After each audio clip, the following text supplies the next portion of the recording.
एक एक पैसा लगा के पिछले लंबे समय से दिन रात एक करके गांव-गांव गली-गली जाके लोगों के बीच में संघर्ष करके उनके दुख सुख में खड़े होके आजाद समाज पार्टी को, भीम आर्मी को आज एक ताकत बनाने का काम यहाँ पर किया।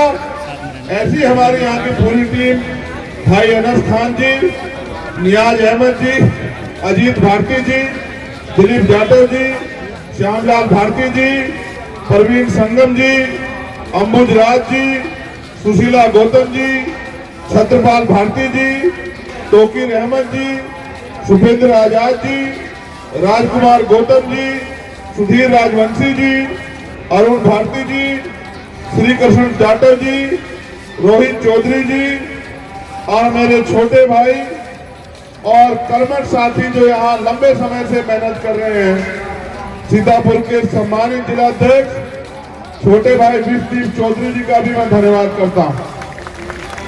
मैं धन्यवाद करता हूँ हमारे उत्तर प्रदेश के भीम आर्मी के सबसे बड़े नेता और मेरे छोटे भाई कुलदीप भार्गव जी का मैं धन्यवाद करता हूं, अनिकेत धानुक जी का मैं धन्यवाद करता हूं, हमारे बड़े नेता सौरभ किशोर जी का, विजय जी का और तमाम साथी जो यहाँ पहुंचे। अब मैं आप सबसे आग्रह करूंगा कि आप यथास्थान बैठ जाएं तो मैं अपनी बात सभी साथियों से रख लूं। इसको माइक को आगे पहुंचवा दीजिए। माइक वहाँ पहुंचेंगे फिर हम क्या करेंगे। हेलो भैया, के लिए स्वाभिमान सम्मान का जीवन देने के लिए अथक प्रयास न करते तो आज इस देश के कमजोर वर्गों के पास, न्याय पसंद समाज के पास, दलित, पिछड़े, आदिवासी, मुसलमान, जैन, सिख, बौद्ध, ईसाई, पारसी और वो तमाम लोग जो गरीब हैं उनके पास वो सुख सुविधा और सम्मान नहीं आता जो भारतीय संविधान ने हमें दिया। इसलिए मैं उन सभी महापुरुषों को नमन करता हूँ। महामानव तथागत बुद्ध से लेके संत श्रोमणी सदगुरु रविदास जी महाराज, भगवान वाल्मीकि महाराज, गुरु नानक देव, संत कबीर, गुरु घासीदास जी महाराज, संत गाडगे जी महाराज, नारायणा गुरु, राष्ट्रपिता ज्योतिबा फूले, छत्रपति साहू जी महाराज, डॉक्टर बाबा साहब अम्बेडकर, महामना रामचंद्र वर्मा, पेरियर लल्लई यादव, ईवी पेरियर रामानायकर स्वामी, संत रामदेव प्रजापति, बाबू जगदेव प्रसाद कुशवाहा, जननायक कपूरी ठाकुर, मान्यवर दीना भाना वाल्मीकि साहब, मान्यवर काशीराम साहब और वो महापुरुष, चाहे आजादी की लड़ाई में उनका योगदान रहा हो, माँ उदा देव पासी हो या माँ झलकाई बारी कोरी हो या माँ अवंतिका बाई लोधी हो, उन तमाम महापुरुषों को, वीरांगनाओं को भी मैं नमन करता हूँ। मेरे प्यारे भाइयों, आज देश उस हालात में खड़ा है जिस हालात में हम लोग आजादी से पहले थे, क्योंकि तब हम पे अपनी बात को रखने का अधिकार नहीं था। लेकिन अगर कोई अपनी बात को बगावत करके रखता था तो सरकार के जुल्म सितम का सामना उनको करना पड़ता था। आज भी हालात ऐसे ही है। आज भी उत्तर प्रदेश और केंद्र में जो भारतीय जनता पार्टी की सरकार है वो हमारे लोगों का दमन करने पे तुली है, वो हमारे अधिकारों को कुचलने पे लगी है। उनका बस चले तो हमारा सांस लेने का अधिकार भी वो छीन ले। जिन अधिकारों की वजह से हम लोग पैरों पे खड़े हो रहे थे, चाहे वो आरक्षण का अधिकार हो, चाहे वो नौकरी का अधिकार हो, चाहे वो जमीनों का अधिकार हो, चाहे व्यापार करने का अधिकार हो, चाहे समता के अवसर हो, चाहे अभिव्यक्ति की आजादी हो, आज उत्तर प्रदेश और देश में इनका कोई मूल्य नहीं है। चाहे पत्रकार हो, चाहे किसान हो, चाहे नौजवान हो, चाहे गरीब कमजोर हो, अगर कोई भी अपने हक की बात करता है तो सरकार के लोग पहले उसको डराने धमकाने का काम करते हैं, फिर उनके ऊपर झूठे मुकदमे करते हैं, लाठियां चलाते हैं और अगर तब भी उनकी कोई बात न माने तो फिर वो गोली चला के उनकी हत्या कराने का प्रयास करते हैं। अब से 6 महीने पहले 28 अगस्त के दिन मेरे सीने पे और पीठ पे 4 गोलियां चलाई गई, लेकिन आपके प्यार, आशीर्वाद और महापुरुषों के आशीर्वाद की वजह से वो गोलियां मेरा कुछ नहीं बिगाड़ पाई। वो गोलियां भी मेरे लिए फूल साबित हुए और वो गोलियां भी अपनी हिम्मत हार बैठी। शक्ति आपके प्यार की है, ये शक्ति आपके प्यार की है। मेरे प्यारे भाइयों बहनों, नौजवान साथियों, सम्मानित बुजुर्गों, ये देश बुद्ध का देश है, ये देश रविदास जी का देश है, ये देश कबीरदास जी का देश है। और इस देश में समता, समानता, बंधुत्व, भाईचारे का आंदोलन अब से नहीं 2000 साल पहले से चल रहा था। मैं इतिहास का भी स्टूडेंट हूँ और मैं पढ़ता भी और जानता और वकील भी हूँ। मैं समझता हूँ कि जिस तरह के हालात हैं, लोगों के मन में निराशा और डर पैदा हो गया है। उनको लगता है कि संविधान खत्म हो जाएगा, उनके मन में डर है कि लोकतंत्र खत्म हो जाएगा, उनके मन में डर है कि गरीब गुलाम बन जाएगा। मैं आपको विश्वास के साथ कहना चाहता हूँ, ये भारत है। इस भारत में चंद्रगुप्त मौर्य भी पैदा हुए हैं, इस भारत में सम्राट अशोक भी पैदा हुए हैं, इस भारत में डॉक्टर बाबा साहब अम्बेडकर भी पैदा हुए हैं, और इसी भारत में मान्यवर काशी राज साहब भी पैदा हुए हैं, और इसी भारत में हम सब लोग भी जन्मे हैं। हम अपने देश को, अपने देश की मिट्टी को, जैसे हम अंग्रेजों के खिलाफ लड़े थे, उसी तरह हम आज की तानाशाही सरकार के खिलाफ लड़के इस गुलामी की बेड़ियों को काटने का काम करेंगे। मेरी बात को आप याद रखना, क्योंकि सर्दी का मौसम है। अभी मैंने प्रयास किया कि आपको सर्दी न लगे। लड़कियों बहनों की नौकरी छीन ली गई। वो लखनऊ में इको गार्डन के सामने इस कड़ाकती ठंड में वो आमरण अनशन पे बैठे हैं, उनकी जान पे बनाई है। लेकिन इस निकम्मी, निठल्ली और भ्रष्टाचारी सरकार को, तानाशाही सरकार को एक बार इन दलित पिछड़ों की सुध नहीं आती है। ये धर्म के आधार पर गैर बराबरी कर रहे हैं, ये जाति के आधार पर गैर बराबरी को बढ़ावा दे रहे हैं। ये हमारे लोगों को अपने पाले में लेकर हमारे अधिकारों को खत्म करने का काम कर रहे हैं। मैं आपको कहना चाहता हूं, गौर करो, 14 अगस्त 1947 जिस दिन ये भारत अंग्रेजों के अधीन था और हम अंग्रेजों से लड़ रहे थे, क्रांतिकारी अपनी जान को जोखिम में डाल के, अपनी जान को हथेली पे लेके देश की आजादी के लिए प्रयास कर रहे थे। 15 अगस्त को जब आजादी मिली तो 14 अगस्त को जिसकी जेब में 1 रुपया था, 15 अगस्त को भी आजादी के बाद उसकी जेब में 1 ही रुपया था। जिसके पास 1 गज जमीन थी 15, 16, 17 अगस्त 1947 को, उसके पास 1 गज जमीन ही थी, उससे फालतू नहीं हुई। जो व्यापारी नहीं था वो उद्योगपति नहीं बना, जिसके पास नौकरी नहीं थी उसको नौकरी नहीं मिली। हुआ क्या कि इस देश की सामाजिक व्यवस्था इतनी मजबूत थी, उस व्यवस्था में जो लोग ताकत में थे उन्होंने कभी भी दलित पिछड़े वर्ग के लोगों को अधिकार नहीं लेने दिए। उनको शिक्षा विहीन रखा, उनको अधिकार विहीन रखा, उनको तमाम तरह के साधनों से विहीन रखा। फिर आजादी आई, 26 जनवरी 1950 को देश का संविधान लागू हुआ और उस संविधान ने कहा कि देश में रहने वाला हर एक व्यक्ति बराबर होगा, चाहे वो किसी जाति का हो, किसी धर्म का हो। सबको अपने धार्मिक स्थलों पर जाने की, पूजा अर्चना करने की, तरक्की करने की, आगे बढ़ने की, बुनियादी सुविधा लेने की आजादी होगी। और जो सरकारी सिस्टम बनेगा, उस सरकारी सिस्टम में हर एक आदमी की हिस्सेदारी होगी, हर एक आदमी का उस पर जोर होगा। लेकिन आज क्या है? आज क्या है?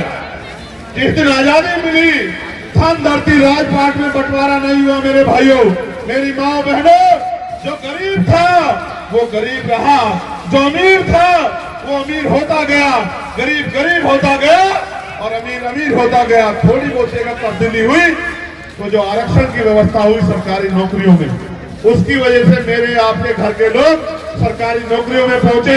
सरकारी नौकरियों में पहुंचे तो जेब में पैसे आए, जेब में पैसे आए तो पेट की भूख शांत हुई। जब कनस्तर में आटा आ गया तो उसने सोचा कि हम इस देश में मेहनत मजदूरी सबसे ज्यादा करते हैं, फिर भी हम इस देश में गरीब क्यों हैं। और निर्णय यह हुआ कि बाबा साहब अम्बेडकर की बात को अगर हम नहीं मानेंगे, बाबा साहब अम्बेडकर की बात के साथ हम नहीं खड़े होंगे तो ये गुलामी की बेड़ियां नहीं कर सकती। और बाबा साहब ने क्या कहा? बाबा साहब ने कहा, जिस दिन वोट का अधिकार उन्होंने हमें दिलाया, कहा कि आज मैंने रानी का पेट चीर दिया। आज के बाद राजा जो पैदा होगा वो मतदान पेटी से पैदा होगा।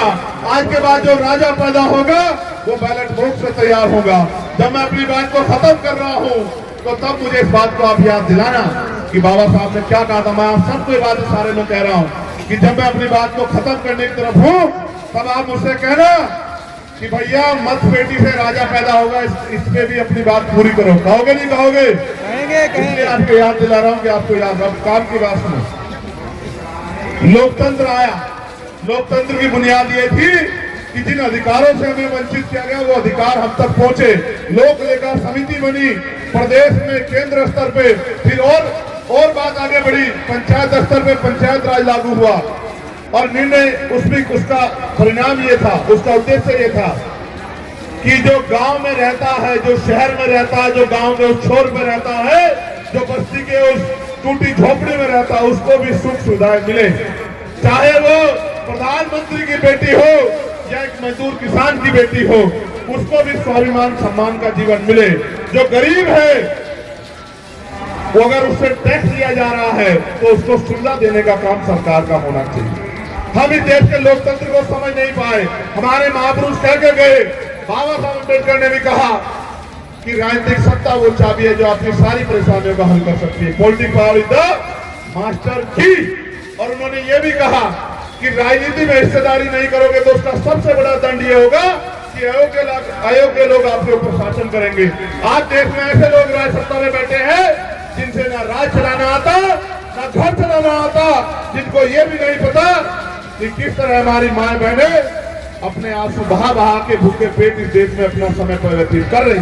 किस तरह से एक गरीब आदमी जब अपनी बेटे की शादी करता है तो हजारों रुपए उधार लेता है और पूरी जिंदगी उस उधार को चुकाता रहता है। जब कोई आदमी अपने बच्चे को पढ़ाने का प्रयास करता है, अच्छी शिक्षा दिलाने का प्रयास करता है, तो उसको अपनी जमीन गिरवी रखनी पड़ती है, जमीन बेचनी पड़ती है या लोन लेना पड़ता है और पूरी जिंदगी वो लोन नहीं उतार पाता क्योंकि बेटे को रोजगार नहीं मिलता। आज ठंड का माहौल है, पानी पिला दो भाई। आज ठंड का माहौल है। इस ठंड के माहौल को सीतापुर में हम ठंडा नहीं रखेंगे। इस ठंड के माहौल को हम लोग गर्मी में बदलेंगे और गर्मी में तब बदला जाएगा जब घर्षण होगा, और घर्षण तब होगा जब आप मेरी बात पे दोनों हाथ उठा के विश्वास दिलाओगे कि हम आपकी बात के साथ खड़े हैं।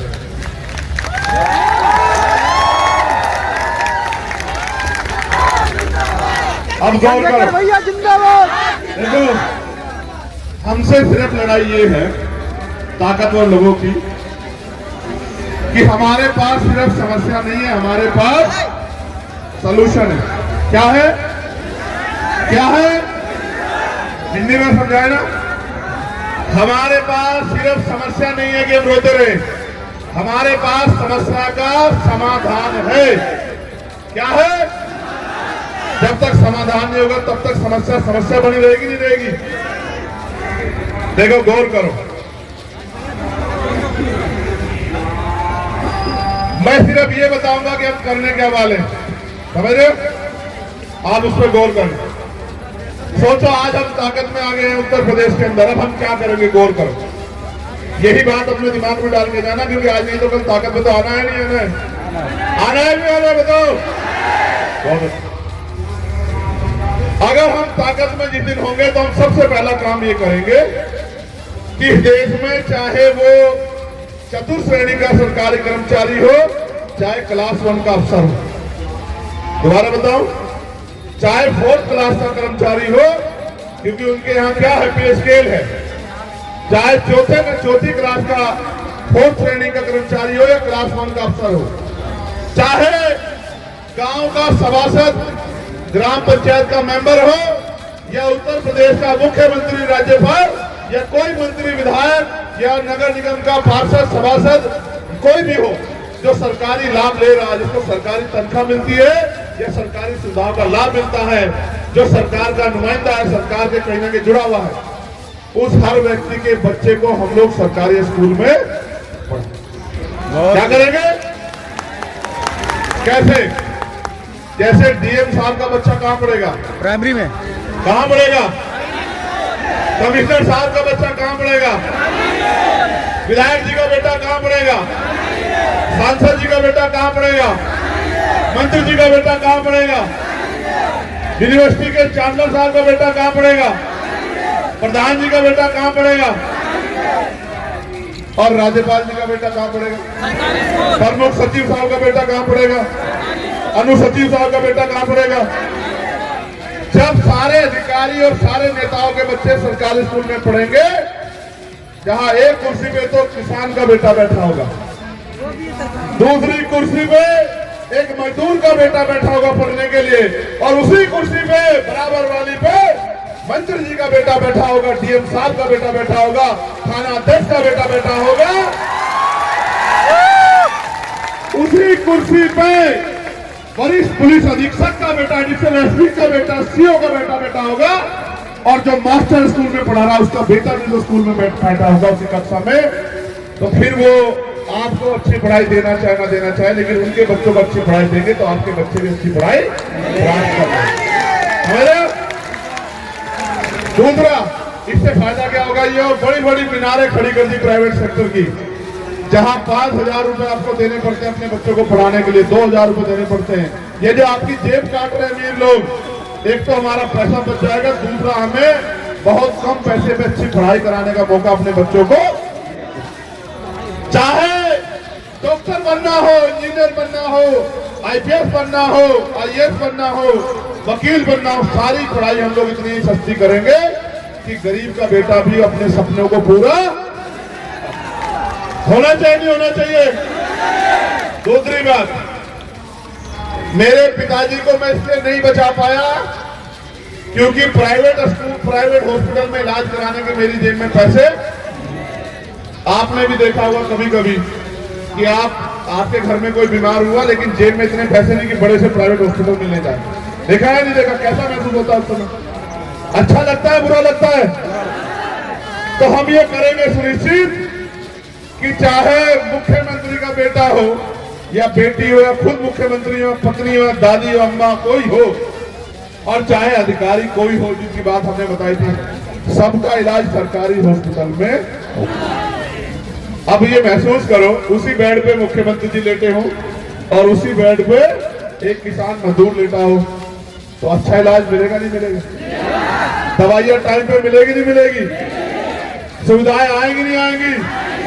और पैसा कितना खर्च होगा? ना के बराबर। समझ रहे हो? देखो, सारा सरकारी सिस्टम नेताओं के हाथ में, अधिकारियों के हाथ में, और वो यूज करेंगे प्राइवेट सेक्टर, और वो कहते हैं हमने जनता के लिए बहुत अच्छा कर दिया। अगर आपने जनता के लिए बहुत अच्छा कर दिया तो आप भी उसका लाभ ले लो ना, कि भाई जो भोजन आप जनता को खिला रहे हो उस भोजन को आप भी तो खाओ, तभी तो बात बनेगी नहीं बनेगी, तभी पता लगेगा भोजन अच्छा है बुरा है। तो हमने तय किया है कि चाहे कोई कितना बड़ा अधिकारी हो, कोई कितना बड़ा नेता हो, सत्ता का हो या विपक्ष का, सबको अगर इलाज कराना है, बेहतर इलाज चाहिए तो सरकारी अस्पताल में बेहतर इलाज मिलेगा। तो जो गरीबों की जेब काटी जा रही है प्राइवेट हॉस्पिटल में, वो प्राइवेट हॉस्पिटल में जेब काटनी बंद। आपको फायदा होगा नहीं होगा बताओ? आपकी भी जीवन रक्षा हो जाएगी। मैंने महसूस किया, हमारे एक नेता है महक सिंह जी उत्तराखंड वाले, उनकी माता जी का एक्सीडेंट हुआ, हम हॉस्पिटल लेके गए, प्राइवेट हॉस्पिटल में जान सकते थे, ऑक्सीजन की वो वेंटिलेटर की व्यवस्था नहीं हुई, उनकी माता जी की डेथ हो गई। लेकिन मेरे पड़ोस में रहने वाले एक हमारे साथी पैसे वाले प्रधान जी का एक्सीडेंट हुआ, सर में बहुत भयंकर चोट लगी, उनको वही एक हॉस्पिटल है मेडिग्राम, उस हॉस्पिटल में ले गए। 15 दिन के इलाज के बाद, इतनी चोट लगने के बाद वो सुरक्षित वापस आ गए। मैं उनके लिए भी मंगल कामनाएं करता हूं, उनसे मेरा कोई विरोध नहीं, लेकिन महक सिंह जी की मां को भी जीने का अधिकार इस प्रदेश में, इस देश में होना चाहिए था। महक सिंह की मां को भी वही इलाज और वही दवाइयां मिलनी चाहिए थी, वही सुविधाएं मिलनी चाहिए थी जो प्रधान जी को मिली। समझ रहे हो? तो ये हम करने जा रहे हैं जब हमें ताकत मिलेगी। ठीक है। तीसरी बात, सेना का सबसे बड़ा दुरुपयोग हो रहा है। कैसे? पिछली बार 2018 तक भाजपा की सरकार थी, केंद्र में 18.5 हो गए और सब लोग कह रहे थे कि भाजपा ने नाश कर दिया। नोटबंदी की कोई फायदा नहीं हुआ, लाइन में लगे, मार खाई, पुलिस के डंडे खाए, मुसीबत झेली, लेकिन एक पैसे का फायदा नहीं हुआ। फिर भी भ्रष्टाचार जारी, आतंकवाद जारी है। फिर जीएसटी लागू की व्यापारियों को नुकसान पहुंचा दिया। सब कह रहे थे कि भाई ये नौकरी भी दे रहे हैं, इनके खिलाफ है। इन्होंने कहा 15 लाख आएंगे, नहीं, इन्होंने कहा 2 करोड़ रोजगार मिलेंगे, नहीं। सब कह रहे थे हटाओ हटाओ हटाओ। फिर अचानक से पुलवामा का हमला हुआ। आपको याद है पुलवामा का हमला? हमने सैनिक पर खड़ा कि नहीं, हमसे पहले ये बात मैं इतनी हिम्मत से इसलिए कह सकता हूँ क्योंकि मेरा मुल्क का डर खत्म हो गया। आदमी एक बार पैदा होता, एक बार मरता, दो बार नहीं मरता। मैं कई बार मौत को बहुत करीब से देख लिया, मुझे नहीं फर्क पड़ता मौत कल के आती आज आ जाए, लेकिन जब तक जीऊंगा स्वाभिमान सम्मान के साथ। अगर 1 इंच गोली इधर हो जाती तो पेट के चीथड़े उठा के निकल जाती, आप पे सिर्फ मेरी तस्वीर रह जाती और आप रोके हुए याद क्या करते कि अगर हमारा भाई कुछ दिन और जी जाता तो बहुत कुछ बदल जाता। मैंने कभी परवाह नहीं की और कभी मैंने सोचा नहीं। बात करो मैं क्या कह रहा हूँ, पुलवामा का हमला हुआ, आप जितने लोग यहाँ बैठे, चाहे मीडिया के हो, पुलिस के हो, कोई हो चाहे, और चाहे सम्मानित मेरे परिवार के लोग हो, अगर आपका 200 रुपए कोई सामान चोरी हो जाएगा, FIR कराओगे नहीं कराओगे बताओ? जांच कराना कराओगे नहीं कराओगे बताओ? आपकी 1 रुपए की चीज अगर हो जाएगी, आप चाहोगे नहीं चाहोगे पता लग जाए किसने चुराई? पता लगाओगे नहीं लगाओगे? यहाँ बैठे उनका फोन चोरी हो जाए, आपको तकलीफ होगी नहीं होगी? उसके FIR दर्ज कराओगे नहीं कराओगे? लेकिन इतने शहीदों की, इतने सेना के सिपाहियों की जान गई, हमारे वीर बहादुर सिपाहियों की जान गई, लेकिन सरकार ने एक FIR दर्ज नहीं कराई। देखो क्या गजब की बात, एक जांच नहीं कराई कि 350-400 किलो RDX कहां से आ गया, उसको कौन लेके आया? इतने जवानों की मौत का जिम्मेदार कौन है? कौन सा देश है, कौन सा संगठन है, कौन सा आतंकवादी है? कभी जानने का प्रयास नहीं किया। इसका मतलब अगर जांच होगी तो किसी ना किसी पे आंच तो आएगी। और ऐसा तो नहीं आज उन पे आ जाए जो राष्ट्रवाद की चादर ओढ़ के बैठे, जो कहते हैं कि हमने सर्जिकल स्ट्राइक कराई। तो कहीं ना कहीं मुझे ऐसा लगता है कि अधिकारियों के को दबाव बना के राजनीति में बैठे लोग हमारे सेना के बहादुर जवानों का मनोबल तोड़ने काम कर रहे हैं। और देखो हमारी विदेशी पॉलिसी कैसी है, रोज किसी ना किसी बॉर्डर पे कोई ना कोई सैनिक शहीद होता है, उसकी मां से पूछो। बाद में ये होता है, दिखावा करने के बाद शहीद कोई परिवार बैठा हो तो याद रखना कि उनको पेंशन के लिए भी दफ्तरों के चक्कर काटने पड़ते मेरे भाइयों। इसलिए मेरा ये मानना है कि जो भी नेता सर्वोच्च पद पे बैठा हो या मंत्री बने, उसके बेटे को सेना में भर्ती करना चाहिए। जब वो बॉर्डर पे खड़ा होगा तो उसके पिता को एक ख्याल होगा कि उसकी एक लापरवाही, उसके एक षड्यंत्र से उसके बेटे को भी नुकसान हो सकता है। तो सेना का जो दुरुपयोग हो रहा है वो दुरुपयोग देश भर में बंद हो जाए। उससे आगे बढ़ो, किसानों को उनकी फसल के दाम मिले। किसानों के दुगनी हुई आपके क्षेत्र में, बताओ जोड़ा के हुई? तो हम ये कह रहे हैं कि किसान एक ऐसा व्यक्ति है जो इस देश का पेट पालता है। अगर कोई असल में भगवान है तो किसान, जो बीज लगाता है, मेहनत करता है, मुसीबत सहता है, उसको ये भी नहीं पता फसल क्या होगी। पहले तो फसल मुश्किल हो रही है, जैसे अब पाला पड़ रहा है फसल खराब हो जाएगी, कभी बारिश हो जाए फसल खराब हो जाएगी, आंधी आ जाए फसल खराब हो जाएगी। और अगर बच जाए तो मुख्यमंत्री ने जो आवारा सांड योजना चला रखी है, वो योजना इतनी खतरनाक है, वो योजना इतनी खतरनाक है, आप महसूस करके देखो।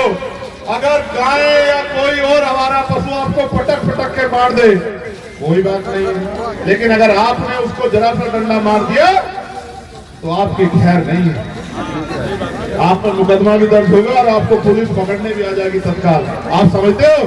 इसका मतलब इस देश में, इस प्रदेश में जानवरों का भी सम्मान है, लेकिन इंसानों की जानों की कोई वैल्यू। इसलिए किसान जो भी फसल लगाए उसकी खरीदारी सरकार को करनी चाहिए और उस दाम पे करनी चाहिए कि किसान की जेब में पैसे आए, उसकी आय दुगनी हो। वास्तविकता में ऐसा ना हो कि फसल में खर्च हुए 2 लाख रुपए और हम उसकी फसल खरीदे 1.5 लाख रुपए में, तो इससे तो किसान सुसाइड करेगा नहीं तो बेचारा क्या करेगा। आप देखो, बड़ी बात सुनो, आज कितने लोग पढ़े लिखे बेरोजगार घूम रहे हैं। 6 महीने में आप नोटिस करना, मैं कोई बात, मैं वकील हूं, ऐसे तो नहीं कहता हूं। एक रूल है, अगर कोई सीट खाली हो जाए तो 6 महीने के अंदर चुनाव के वो सीट भरी जाएगी, चाहे वो विधायक की हो, चाहे वो सभासद की हो, पार्षद की हो, सांसद की हो। क्योंकि मीडिया के साथ जो गलत तो नहीं बोल रहा हूं, गलत तो सही है ना? लेकिन सरकारी नौकरियों का बैकलॉग 5-5 लाख हो गया है, एक भी नौकरी नहीं भर रहे। क्यों नहीं भर रहे भाई? क्या आम आदमी को समस्याएं कम हो गई है? कि सरकारी डिपार्टमेंट में काम ज्यादा होने लगा है। सच ये है क्योंकि अभी आरक्षण की व्यवस्था है, जितनी संख्या आपकी है उस संख्या के आधार पर दलित पिछड़े वर्ग के बच्चों को भी मौका मिलता है। इसलिए सरकार नहीं चाहती कि आप अपने पैरों पर खड़े हो जाए, इसलिए वो बैकलॉग को नहीं बढ़ती। हमारा ये मानना है, आप ये बताओ, जब सब लोग सरकारी हॉस्पिटल में इलाज कराएंगे तो सरकारी हॉस्पिटल ज्यादा बनाने पड़ेंगे नहीं बनाना पड़ेंगे? तो डॉक्टर की ज्यादा जरूरत पड़ेगी नहीं पड़ेगी? जो लोग काम करते हैं उनकी ज्यादा जरूरत पड़ेगी नहीं पड़ेगी? तो सरकारी नौकरी बढ़ेगी नहीं बढ़ेगी? जैसे स्कूल ज्यादा बनेंगे तो मास्टर से लेकर चपरासियों की नौकरी की जरूरत पड़ेगी नहीं पड़ेगी? बिल्डिंग ये बनेगी, रोजगार पैदा होगा नहीं होगा?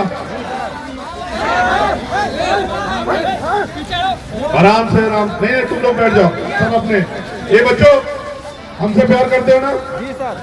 कितने लोग प्यार करते हैं? लाइन में जो खड़े नीचे नीचे बैठ जाओ, ये नीचे बैठ जाओ, यही प्यार दिखाने का मौका है, कुछ नहीं इसके अलावा। आप तुम्हारे इसके अलावा कुछ नहीं याद करते। बैठो, नहीं बैठोगे हम नहीं मारेंगे तो हमारे, हम मान लेंगे कोई विरोधी आ गया। बैठ जाओ जल्दी बैठो। अगर कोई एक सिंगल खड़ा दिख गया मैं यही माइक छोड़ के चला जाऊंगा, मैं अपनी बात का बड़ा फादर लूँ। और वॉलेंटियर भी हट जाओ यहाँ पे, कोई जरूरत नहीं वॉलेंटियर हट जाओ, साइड हो जाओ बेटा। अगर एक व्यक्ति खड़ा दिख गया स्टाइल में, कोई ईमानदारी की बात है, बाइक रख के चला तो वापस क्या मैं तुमसे कोई बात झूठ कहता हूँ क्या? ये हमारी लाडली बहन जो बैठी है इधर, ये खड़ी हो गई, क्या तेरा भाई कोई बात झूठ बोलता है क्या? सच बोलता है? देखो अभी 3-4 लोग खड़े हैं, मैं जाने वाला हूँ, इनको खींच के बिठा लो, बोलने में ताकत नहीं होनी चाहिए। अपना कोई काम बिगाड़ रहा हो तो खींच के नीचे कर दो उसको, और जो काम अच्छा लगा उसको ऊपर कर दो, समझ रहे हो? इसको पकड़ के गिराओ ना, भाजपा समझो उसको, भाजपा गिरा दो, ऐसे पकड़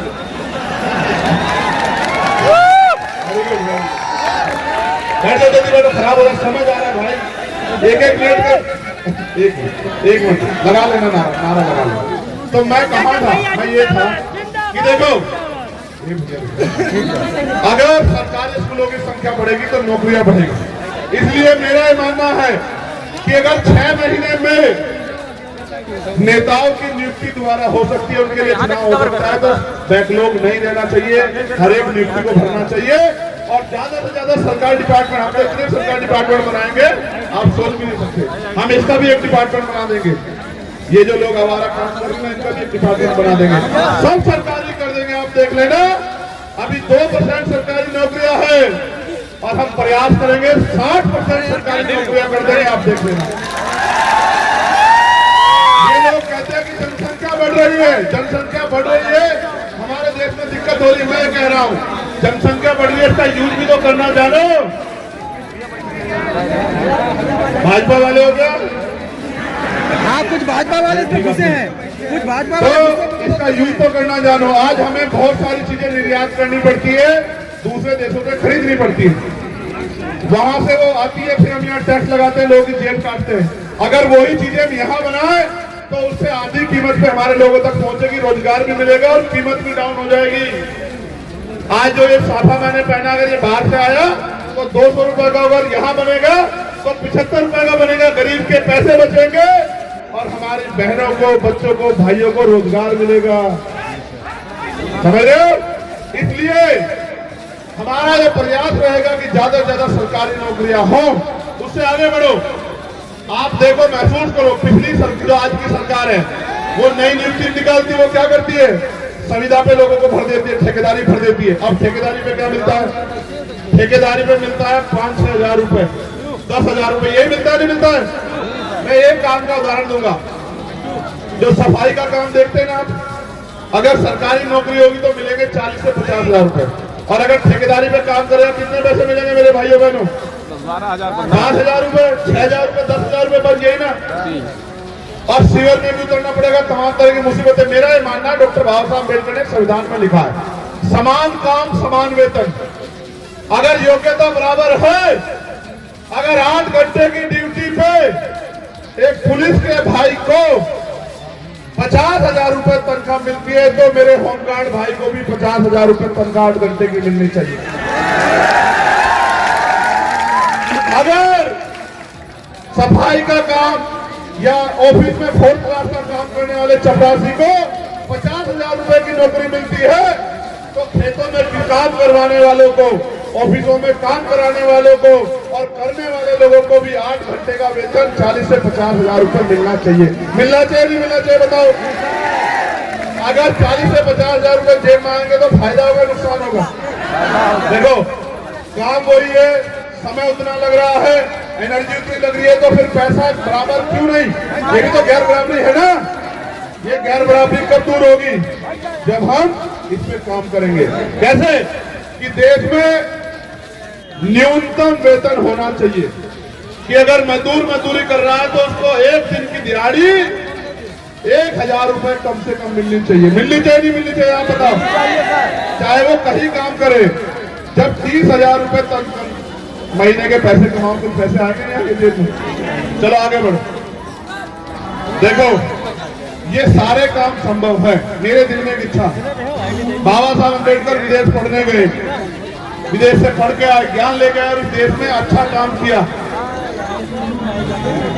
मैं चाहता हूं कम से कम 10,000 बच्चे हर साल कमजोर वर्गों के जिनके अंदर प्रतिभा है उनको पढ़ने के लिए विदेश भेजा जाए, वो वहां से पढ़ के आए और आके देश में सेवा करें। जब वो पढ़ने जाएंगे उनका ज्ञान बढ़ेगा, जागरूकता बढ़ेगी और उसका लाभ जब वो वापस आके देश में करेंगे। अब तो हमारा बच्चा जाता है यहाँ से पढ़ लिख के और विदेश में जाके नौकरी करता है, उनके यहाँ नौकरी करता है, नौकर बनता है। अगर अपने यहाँ के सेवा करेगा तो फायदा हमें होगा नहीं होगा? तो मेरा मानना है कि हमारी बहनों को भाइयों को 10,000 बच्चे कम से कम हर साल विदेश में पढ़ने के लिए जाने चाहिए।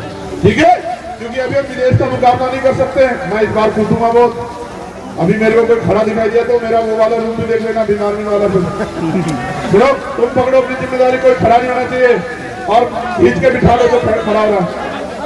जो डिस्टर्ब कर रहा है उसको खींच कर चलो, उसका नीला पट्टा ले लो उससे, उसको कोई अधिकार नहीं नीला पट्टा पहनने का।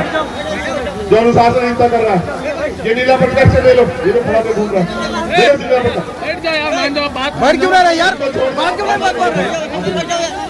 आप इधर आप कह रहे हैं, आप इधर हो जाओ, बैठ जाओ। बहुत धन्यवाद। आप मेरी बात पर गौर करो, जो आखिरी बात कही मैंने तुमसे शुरू में एक बात कही थी कि मुझे एक बात याद दिला देना। क्या थी वो बात बताओ? राजा, हाँ ये बात। तो बाबा साहब अम्बेडकर ने कहा आज मैंने रानी का पेट ठीक किया है, आज के बाद राजा जो तैयार होगा वो मतपेटी से तैयार होगा। तो दुश्मन बड़ा तक दिमागदार है, उसने कहा मतपेटी छोड़ेगी, हम ईवीएम ले आएंगे, इलेक्ट्रॉनिक वोटिंग मशीन, उसके जरिए हम वोटों की चोरी कर लेंगे। 2 साल से मुझे मेरे साथी कह रहे थे कि चंद्रशेखर भाई आप ईवीएम पे कुछ बोलते नहीं। मैंने उनको समझाया कि भाई ईवीएम पे 50 आदमी अगर आंदोलन करेंगे सरकार नहीं सुनेगी, मगर जितने लोग आज यहाँ बैठे हैं, अगर जिस दिन मैं कहूँगा वो सीतापुर के जिला मुख्यालय पे जाके 1 दिवसीय धरना दे देंगे तो ये नहीं विदेश की सरकार भी सुनेगी कि भारत में कुछ हो रहा है। इसलिए हमने तय किया कि पहले हम लोग जनमत तैयार करेंगे, पहले हम लोगों को जोड़ेंगे, लोगों के बीच में जाएंगे, उनके साथी बनेंगे, सहयोगी बनेंगे, उनको अपनी तकलीफ बताएंगे, उनका काम करके उनको जोड़ने का काम करेंगे और जब वो जुड़ जाएंगे फिर उनसे कहेंगे हमारा साथ हो। बहुत जल्द ईवीएम पे मैं पहले प्रदेश स्तरीय और फिर राष्ट्रीय स्तरीय आंदोलन करने वाला हूँ, क्योंकि ईवीएम से वोटों की चोरी हम लोग नहीं होने देंगे। ये वोट हमें बाबा साहब अम्बेडकर के 4 बच्चों के खून से मिली है। ये वोट हमने बाबा साहब अम्बेडकर को खो के प्राप्त की है और अगर ये वोट का अधिकार हमारे पास नहीं बचा तो हमारी बस्तियों में भी कोई पैर रखने के लिए नहीं आएगा। हमारे स्वाभिमान सम्मान की बात को छोड़, इसलिए हमने तय किया है कि और किसी में हिम्मत नहीं है कि वो ईवीएम को जवाब देके ईवीएम को बंद कर दे। मैं आपको विश्वास दिला के कहता हूं, अगर ईवीएम से चुनाव होगा तो इतना फेयर होगा कि आपकी एक वोट को आपको पता लग जाएगा कि आपने कहां दी है और वो वोट वही जाएगी। अदरवाइज ईवीएम से देश में चुनाव नहीं होने दिया जाएगा। ये बात कहने के लिए मैं सीतापुर आया, आपको बताने के लिए आया। क्या आप चाहते हैं ईवीएम बंद हो जाए? कितने लोग चाहते हैं? हाथ उठा के बताओ। चलो नीचे करो। आप चाहते हो बैलेट पेपर से चुनाव हो? एक और ऑप्शन है, आप ये हाथ नीचे करो, इस ऑप्शन को भी सुन लो। अगर मौका मिले कि ईवीएम से चुनाव हो जाए लेकिन चुनाव ट्रांसपेरेंट हो, फेयर हो, पारदर्शी हो, आपकी वोट का आपको सेकंडों में पता लग जाए, आप कहाँ गई हो, आपको जानकारी हो, तो राजी हो या नहीं हो बताओ? ये हाथ उठा के बताओ जो लोग राजी है। बहुमत तो इनके पास है, चलो नीचे करो। देखो मेरी बात सुनो, बुद्ध ने कहा मध्यम मार्ग। कौन सा मार्ग? मध्यम मार्ग। हमें मध्यम मार्ग पर रहना चाहिए। जब हमें पता है कि वही काम आसानी से हो रहा है तो फिर ज्यादा जोर लगाने की जरूरत। अभी तो ईवीएम को हमें इलाज करना है, करना नहीं करना है? अब दो बातें और बची, इस पे भी गौर कर लो।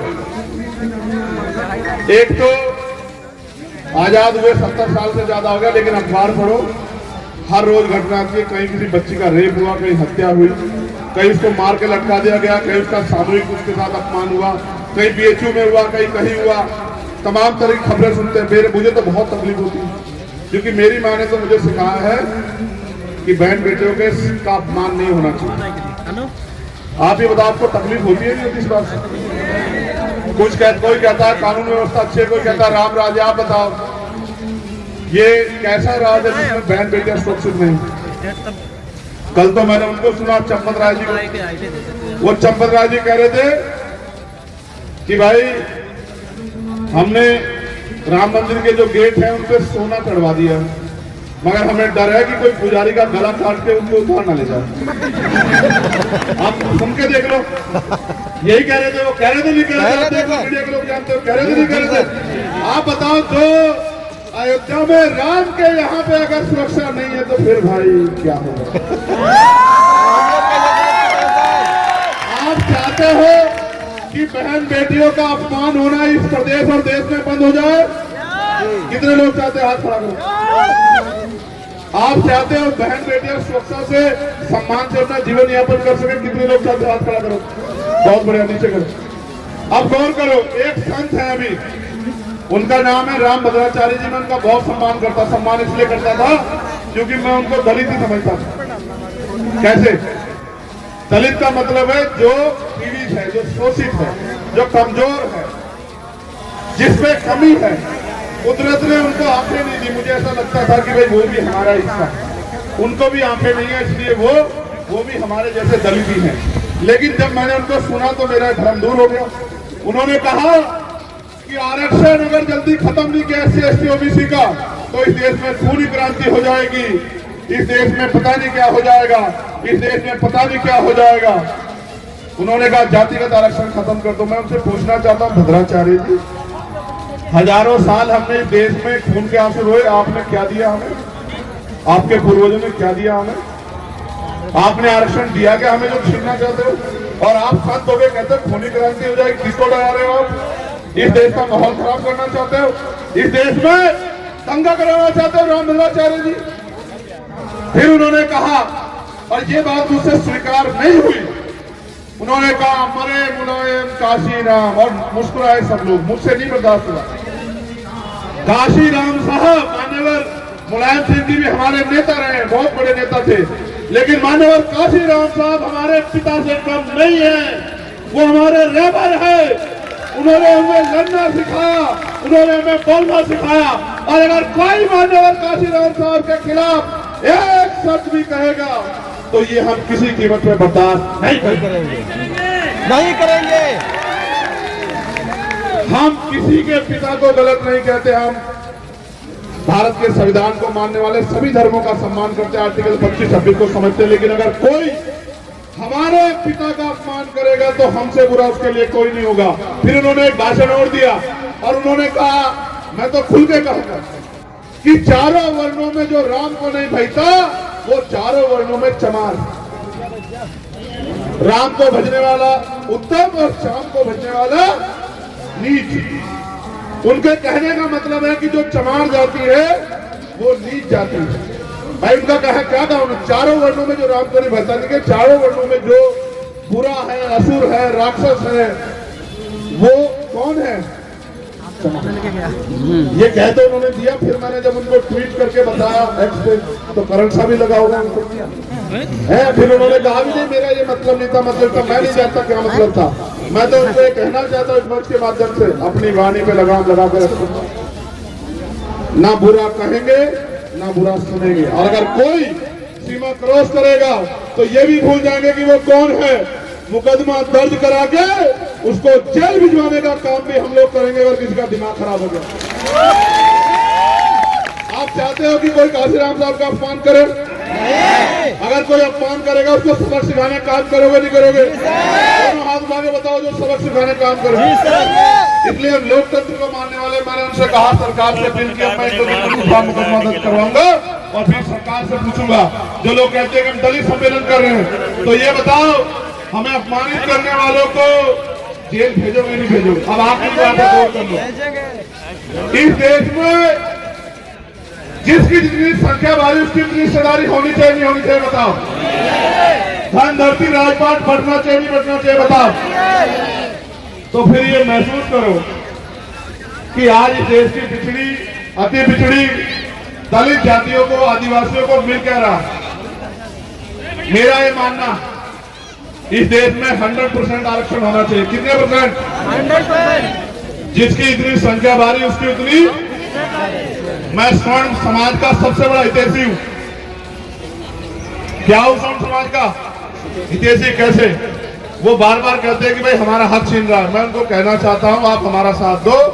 जिनकी 15% आबादी है उनको 15% हिस्सेदारी हम लोग दिला के रहेंगे। इस देश में कोई उनकी हिस्सेदारी छीन नहीं सकता। लेकिन जो 85% की हिस्सेदारी है वो भी हम 85% लोगों को दिला के रहेंगे। इसलिए हमारा मानना है कि जातिगत जनगणना होनी चाहिए। 52% पिछड़े वर्ग के लोगों को 52% आरक्षण की व्यवस्था होनी चाहिए। होनी चाहिए नहीं होनी चाहिए? पाल, प्रजापति, कश्यप, निषाद, राजभर, दुनिया, चौहान सब लोगों को, प्रजापति सब लोगों को साधन संसाधन में हिस्सेदारी मिलनी चाहिए। और जो शेड्यूल कास्ट की जातियां, चमार हो, वाल्मीकि हो, धोबी हो, पासी हो, कोरी हो, खटीक हो, सब लोगों को सरकारी नौकरियों में हिस्सेदारी बराबर की संख्या के आधार पर मिलनी चाहिए। मिलनी चाहिए नहीं मिलनी चाहिए?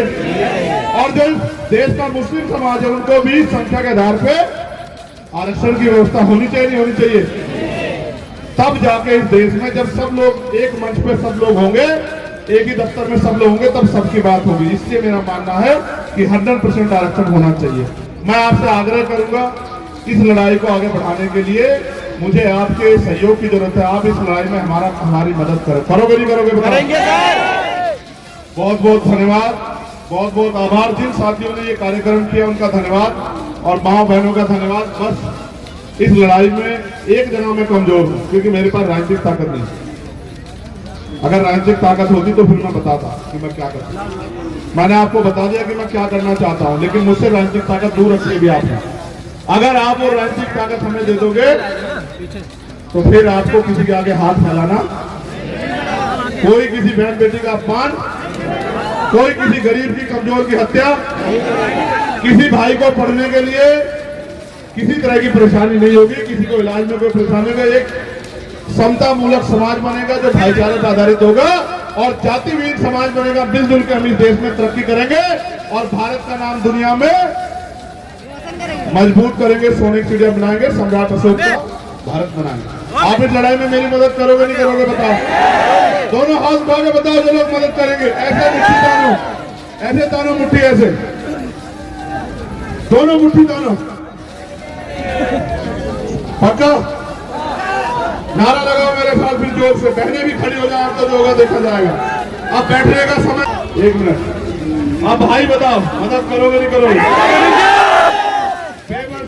गरीबी लाचारी की जिंदगी की बेड़ियां काटोगे नहीं काटोगे? अपना राज लाओगे नहीं लाओगे? लाओगे नहीं लाओगे? एकता बनाओगे नहीं बनाओगे? चलो बहुत बहुत धन्यवाद। और मैं सभी भाइयों से कहना चाहता हूँ वो दिन दूर नहीं जब इस देश में बाबा साहब अम्बेडकर ने कहा 21वीं सदी हमारी है, जब इस देश में कमजोर वर्गों का राज आएगा और समता मूलक समाज बने। बहुत बहुत धन्यवाद। हमारा निशान बताओ क्या है?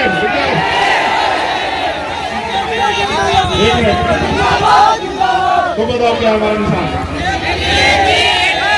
हमारा नारा क्या है? सारी पार्टी देख ली, सारी पार्टी देख ली। बहुत बहुत धन्यवाद। आप अच्छा एक आग्रह और है, ये माननी पड़ेगी, इसमें कोई होता ही नहीं। जो लोग मोटरसाइकिलों पे आए हैं बहुत प्रेम से जाना, माँ घर में इंतजार कर रही हो, बहन घर में इंतजार कर रही हो, कोई लापरवाही मत बरतना मेरे भाई। और मैं आपसे आग्रह करूंगा, कानून हमारे लिए भी है, हेलमेट पहना करो आपका खिलाफ। आपकी जान बहुत कीमती है मेरे पास, आपके अलावा कुछ है नहीं भाई। मेरी सारी दौलत सारी ताकत आप है, आप अपनी जान की रक्षा करो। लड़ाई बहुत लंबी है, एक दिन में खत्म नहीं होने वाली है, उसमें बहुत ताकतवर है। उसके बाद मीडिया है, माफिया है, मनी है, हम पे क्या है आपके अलावा? मुझे नगीना चुनाव को लड़ना है, झूठ बोल जो आएगा वो हाथ खड़ा करे, ईमानदारी। एक नोट कौन देगा, जरा हाथ खड़ा करो। ये तो पढ़ा के लाओगे पढ़ा के लाओगे। चलो, जय भीम, जय भीम,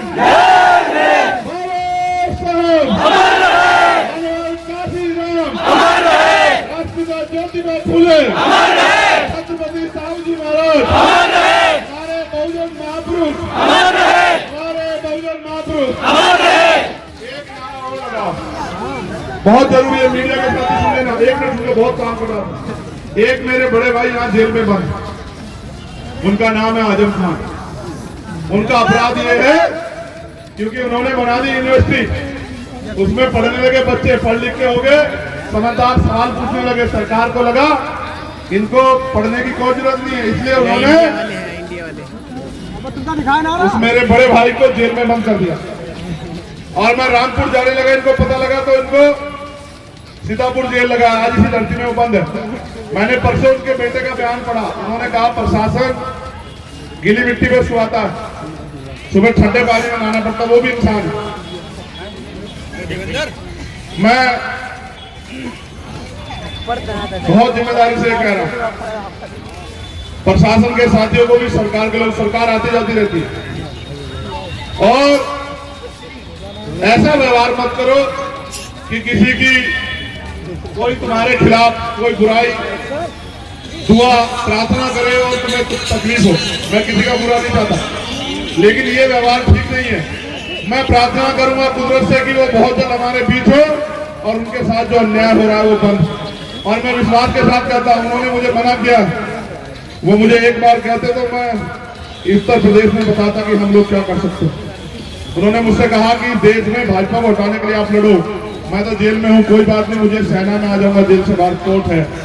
अगर वो मुझसे कह देते, क्योंकि जब मुझे गोली लगी वो बेचारे आए और बहुत तकलीफ में, बहुत आंसू टपकते उन्होंने मुझसे कहा कि चंद्रशेखर मुझे बहुत उम्मीद है तुमसे, और तुम्हारे साथ ये सरकार अन्याय कर रही है। मैं चाहता हूँ कि वो खुदा को मानते, खुदा तुम्हें सलामत रखे।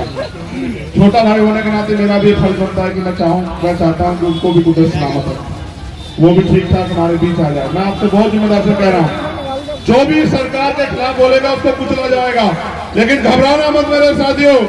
अगर एक कुचला जाएगा तो 1000 तैयार होंगे। नेताजी सुभाष चंद्र बोस का नारा याद है, तुम मुझे खून दो मैं तुम्हें आजादी दूंगा, तुम मुझे खून दो। नेताजी का नारा था, वो नारे की जरूरत नहीं है, लोकतंत्र है। आप तुम्हें सिर्फ वोट देना है और आजादी तो मिल गई, समझ लेना। उसी दिन जिस दिन राज आएगा, खुली हवा में सांस लेना, खुली हवा में, समझ रहे हो? क्या दोगे, क्या देना है? खून नहीं देना, क्या देना है? बस साथ दे दो, फिर देखो। ये बताओ, मेरे अधिकार बैठता नहीं बैठता अपने लोगों को? क्या मेरे काम में कोई कमी है? क्या कभी मैंने मुकदमा जेल से डर के, CBID से डर के घर में बैठने काम किया? वो अलग बात है कि मैं छोटा मोटा आदमी, कैसा आदमी हूं मैं? अमीर कहते हैं कि रईस जादे कहते हैं कि वो छोटा मोटा, कैसा आदमी है? आदमी कर्म से छोटा बड़ा होता है सर। गरीबों का ऐसे मजाक मत उड़ाओ। जिस दिन गरीब अपनी पे आ गए ना, तो अमीरों के घरों में दरवाजे नहीं रहेंगे, शीशे नहीं रहेंगे, याद रखना। किसी एक प्राइवेट स्कूल के हेडमास्टर के बेटे का मजाक उड़ाते हो, जिस दिन समाज मजाक उड़ाने पाया ना, तो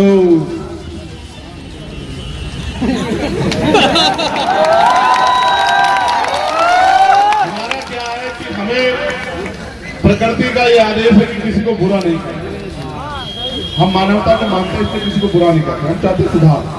ठीक है, छोटे मोटे लोग चाहते कोई छोटा मोटा ना रहे, हर आदमी बराबर में रहे। समझ रहे हो? दुश्मन भी हमारा यही कह के मजाक उड़ाता है कि ये छोटी जाति के लोग हैं, छोटे मोटे लोग हैं, गरीब हैं, किसान हैं, मुसलमान हैं, नौजवान हैं, महिलाएं हैं, और ताकतवर भी लोग ऐसे उड़ाते हैं। ठीक है, उड़ाओ, समय करवट लेगा, बदलेगा। जिस दिन ये मेरे भाई मेरे साथ करोगे, उसमें बताऊंगा कि छोटा मोटा कौन। धन्यवाद, जय भीम। अपने क्षेत्र से जुड़ी हर छोटी बड़ी खबर से खुद को अपडेट रखने के लिए तुरंत सब्सक्राइब करें आपका अपना चैनल IBP न्यूज और बेल आइकॉन प्रेस करना न भूलें, ताकि आपको मिलती रहे हर वो खास खबर सबसे पहले, जिसे जानना आपके लिए है बेहद जरूरी।